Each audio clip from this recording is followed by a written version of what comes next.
Welcome to Lawless in the Morning, and welcome to Winnipeg in March.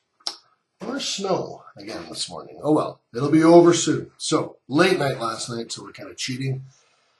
Midweek mailbag on Lawless in the Morning here today. So, the Jets looked very good for about half that game last night, and they just appeared to run out of steam, and I don't think Michael Hutchinson was as sharp as he would have liked to have been for about 10 minutes of that second period. I thought he was pretty good in the first, pretty good in the third, but they couldn't get that equalizer. Just didn't seem like they had a lot to give. They had won 5 in a row heading into last night's game, put themselves in a real good position. But the standings, as they appear this morning, the Jets have 88 points with 8 games to play.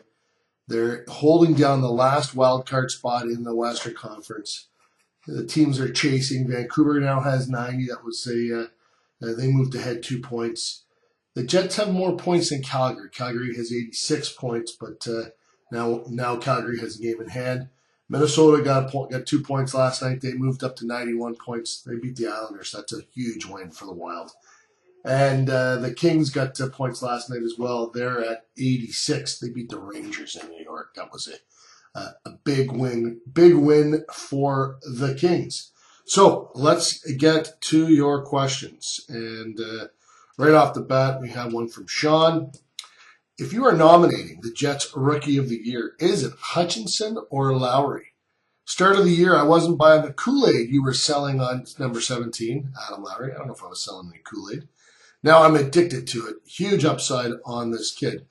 I think Adam Lowry has been very important down the stretch here for the Jets. Obviously, with Brian Little out, he's gone up and taken that number 1 center position and been very effective for Winnipeg. But really, I don't think the Jets are where they are right now without Michael Hutchinson. I know people are down on him right now, but just think back. He pushed Andre Pavlik for huge stretches of this season, took over the number 1 job, collected points in a real big, important stretch for the Jets.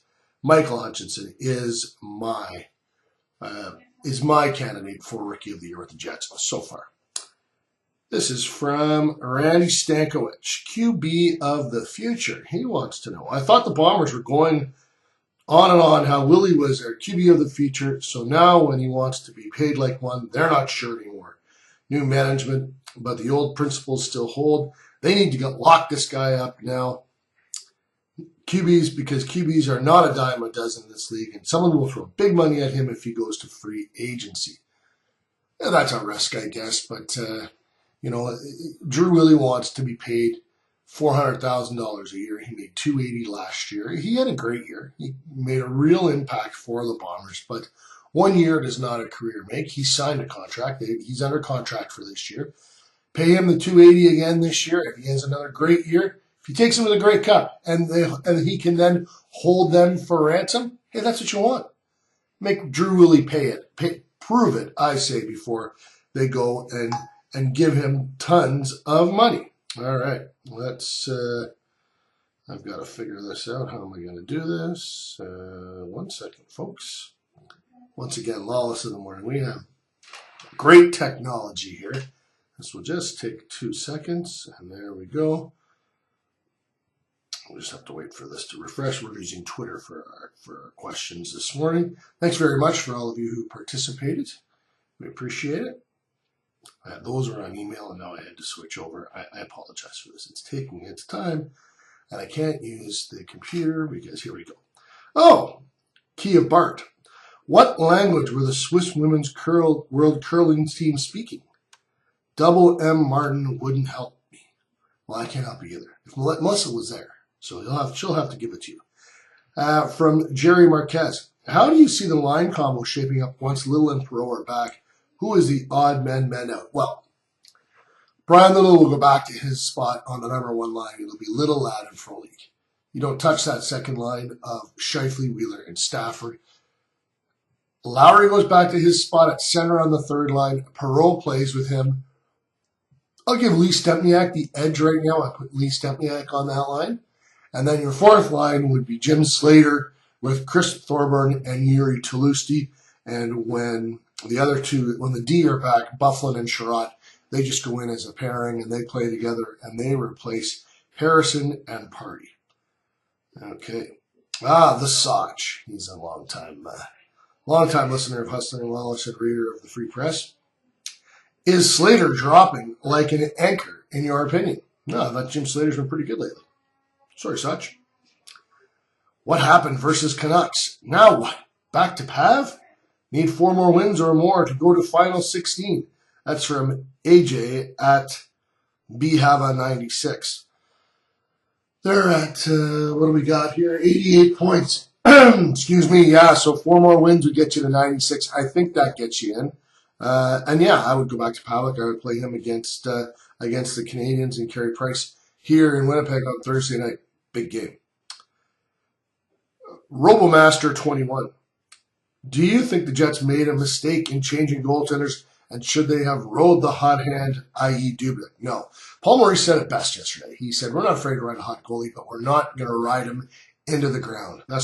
They needed Michael Hutchinson last night. They needed him to step in and play for Andre Pavlik. Pavlik had played the night before. The rest of the Jets were tired. I think, who knows, hindsight's 2020. Maybe Pavlik would have got the win, but I think you need to protect your goalies as well. So I don't have any issue with that decision. At Garrett Billen.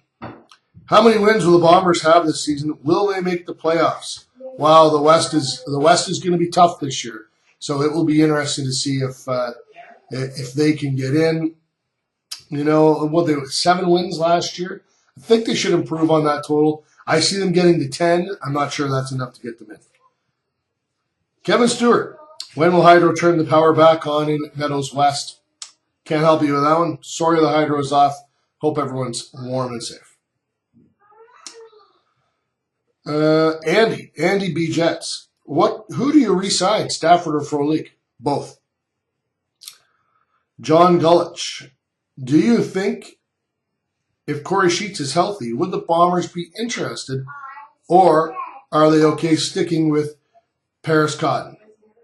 Oh, I think there'll be competition at the running back position for the Bombers in camp this year. Just not sure where it will come from. I'd be interested in Corey Sheets if he's healthy.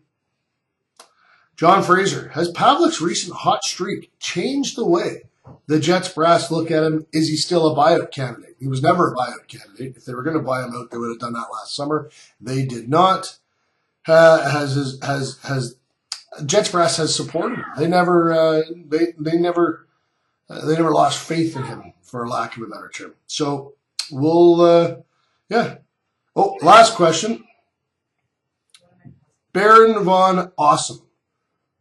How much of IGF will need to be torn up to fix all its issues? Lots. I don't have all the answers to that, but I know that they got major issues there. And very disappointing that this is the way that stadium was built. It was poorly designed, and I've got lots to say on that, but we don't have time for it this morning. Hopefully they get it fixed and we get the stadium we were hoping for. Thanks very much for joining us here on Lawless in the Morning.